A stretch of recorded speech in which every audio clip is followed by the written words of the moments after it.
Hello everyone, this is Dan with Arcade Fun Kid. Today we wanted to show you guys a pinball machine made by Williams. It's called Triple Action.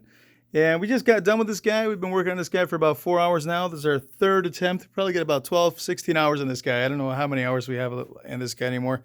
But it had a ton of problems. When it came in, it didn't even turn on.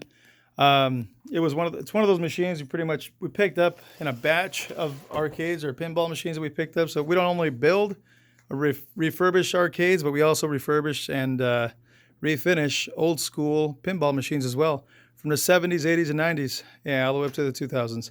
But yeah, so with this guy, we actually went through and completely went over the entire system. We even changed out the LED bulbs and all that stuff, changed out rubber, put a new rubber kit in this guy, and cleaned up the play field. It's actually not too bad given its age. It's 1974, and pretty cool. It's actually from Chicago, Illinois. So that's pretty much where they all came from. Franklin Park, Bensonville, all those areas. So anyway, what we ended up doing with this guy, there's a lot of people out there that have these electromechanical pinball machines, and they usually have them stuck in their basement, garage, shed house, wherever.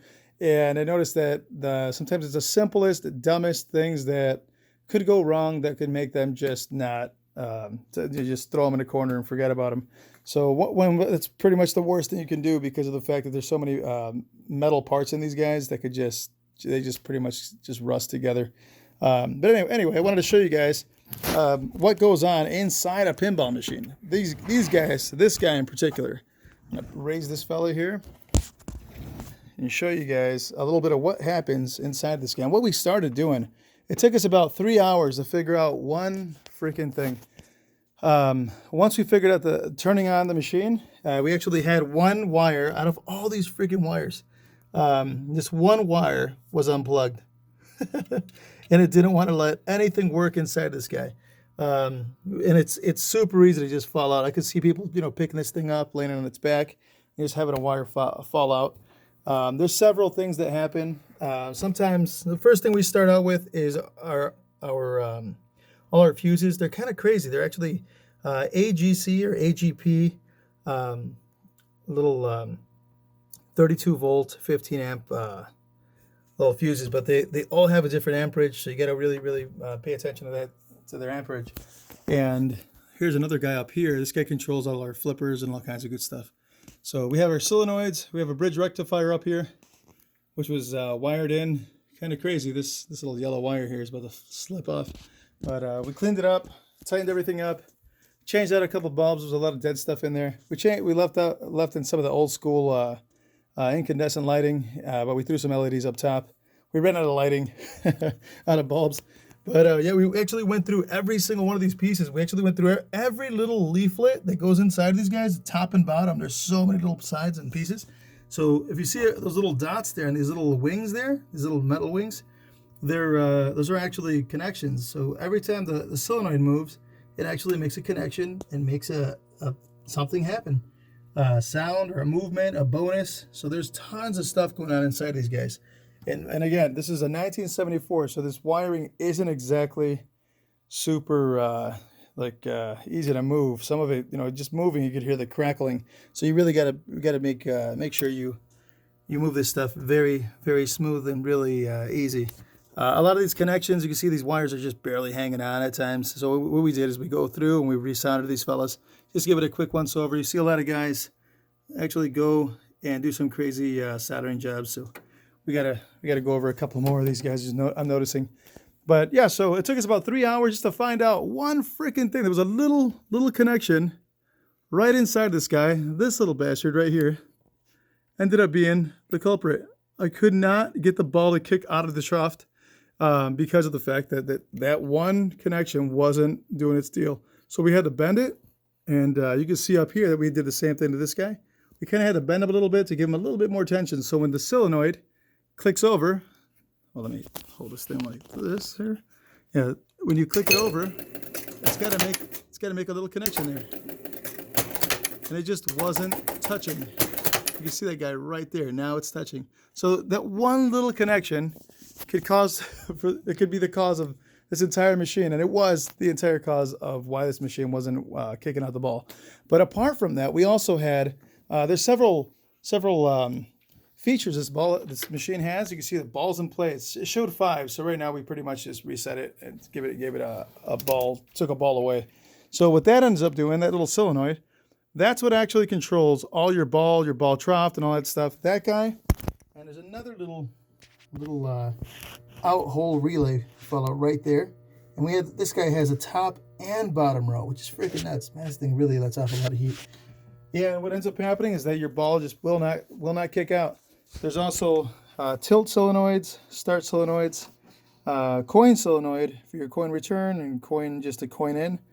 But we kind of had to do a couple things and work past several things. And what we ended up doing is that we came back here. This is what pretty much controls our ball count. And it's super important, this little fella, ball count. Without this guy, your entire machine just will not freaking work. And what we did is we oiled this guy up, we took it apart completely, sanded it down. Well, sanded down these little contacts on this side, sanded them all down, cleaned it up. And what we ended up doing is oiling all the little connections up, greasing everything up, and getting them moving again. We had a lot of problems with these little leaflets. And what we did was we took these 2 little top wires, and we connected these guys. And by connecting them, we pretty much put it into free play. So instead of throwing quarters in and whatnot, you don't have to add any buttons in the front coin doors. Any Bally Williams 1970s to like 1981 machines have this little what is it, the coin reel. So this pretty much essentially tells you how many coins you have in the machine. So right now it's actually stuck at like 12. I mean, you can move it, but again, it's not necessary anymore. But yeah, so all these guys, all these little solenoids had to also be cleaned up one by one. These big connectors, there's just a bunch of pins inside these guys. They get super rusty inside. They actually get a little corrosion build up on them, and we just had to clean up each one of them one by one. What we like doing is taking a drill, and when you pop these guys off, there's these little holes just like this, just like these little fellas here. And what we do is you put a little drill bit in there to where it just barely fits, and you put it in reverse, and it just cleans the hell out of those little slots. All that's in there are these little cards, and there's these little pegs in here. That's all it is. It's tiny little pegs. So you stick these guys back in, you take it out, you wire brush the hell out of those pegs, and you freaking reverse drill. Maybe I think it's like an 1/8 inch little drill bit that we use for that. And there's always surprises in these machines. You never know what the hell you're going to run into. So with this fella, we ran into a whole bunch of jimmy rigging here and a bunch of wiring and stuff that was falling off the terminals. So one thing you always want to look out for is wiring like this. We had issues with this guy. Another reason why the reels and all that good stuff wasn't working was because the wires were all touching. They were all connected, and they were just burning up. Sometimes, if you ever buy a pinball machine, you guys got to watch out with before you plug it all up and turn it on in your house and leave it plugged in overnight without knowing what the heck this machine was doing beforehand. And if it's not working, make sure you unplug all your machines at night when you're not using them. These wires here, they themselves are a testament to that, because these guys could just toast up your pinball machine and just light it up. Being that these guys are all wood and they got paper and stuff inside, they light up pretty easy. But yeah, sometimes this happens. And that's another thing we got to do. Since it's working now, all we got to do is cut and add some new wiring. So that'll be no big deal for us. But anyway, that's a little heads up on that. And yeah, so this guy, we finally got it done. It doesn't have any coin mechs in it. That's what we kind of did, the free play thing. You can't throw any quarters in it. We did find some really cool little tokens in there, though. I don't know where the heck these are from. They have no writing on them. There's 2 little cherries. And there's nothing on the other side. It's just little cherries. So, and we're always amazed at how many plays these guys have gotten in their life. I don't know how many times this thing's been rolled over, but it currently has 36,130 plays. So I'm thinking it probably rolled over a good like 4 or 5 times. A lot of these machines they've gotten beat the hell because of the fact that they've been on routes and that. But yeah, so overall, we're pretty happy with this machine. It actually, like I was saying, some of the wiring at times gets a little crispy, and it loses its elasticity. But for this guy, I guess it's been in a fairly okay environment. You don't hear any crackling or anything inside, so that's pretty neat. I'm going to put this head down. I'm going to show you guys a little bit of gameplay. And with these little guys here are the little chimes that you usually hear when you're playing an old school pinball machine. And there you have it. Hear it there. So we literally went in and oiled everything. We really dislike when these things are super rusty. So we wire brushed it and just give it put a little oil on it. That way our locking system works better. And you can see there, the ball wasn't kicking out before. And now it is. Now we even got flipper action now. These guys were all loose. One of the solenoids was dead. Yeah, one of the solenoids was dead, and it was just crazy. We're kind of pleased that this thing, it plays as fast as it does. It's pretty cool. The solenoids are pretty strong. And that's one thing you don't really normally see in a pinball machine. The solenoids are fairly weak at times when you pick these guys up. Again, with it being a 1970s machine, sometimes these solenoids are a little bit weaker than we'd like them to be. But they haven't been swapped out. They have not been swapped out, so it's kind of cool to see that it's still working. You can see there it went from ball 4 to ball 3. So now it's actually reading and exiting the game. So one thing I did notice is when the game is over, we're gonna force this guy to end the game. So we're gonna do that. We're gonna drop the ball in. We're gonna go to ball and play 2. Gonna throw it up there. Get a couple points. Go to ball 1. There it is. And what ends up happening normally is that this guy's supposed to say game over. The paint is actually flaked off where we used to say game over. But what's happening is that when you hit the ball goes in. You lose the ball. Oh, I got to throw a couple points in here. You lose the ball, and it's supposed to go to game over. But it actually says tilt. So it's kind of strange. But then we have a little start button here. When we press this guy, it's supposed to turn on again. And hey, we finally got it going. So this is actually one of the first times we actually play this guy where it actually works on camera. Check that out. So yeah. So now it's actually playing the way it's supposed to. It sounds really good. The chimes had to get taken off and cleaned out. We got new rubbers, new lighting, new LEDs. We have LEDs up top and the old school incandescent lighting down below. We should probably put some LEDs down below to brighten it up a little more. But yeah, we actually cleaned this thing up. You know, surprisingly enough, again, these plastics usually get brown and nasty. And when we took them off, they were actually pretty brown and nasty. And what I ended up doing is that we used this little, I don't even know where the hell it went. A little spray. And it's just a little window cleaner. Oh, it's actually right here. You see all the stuff we have over here.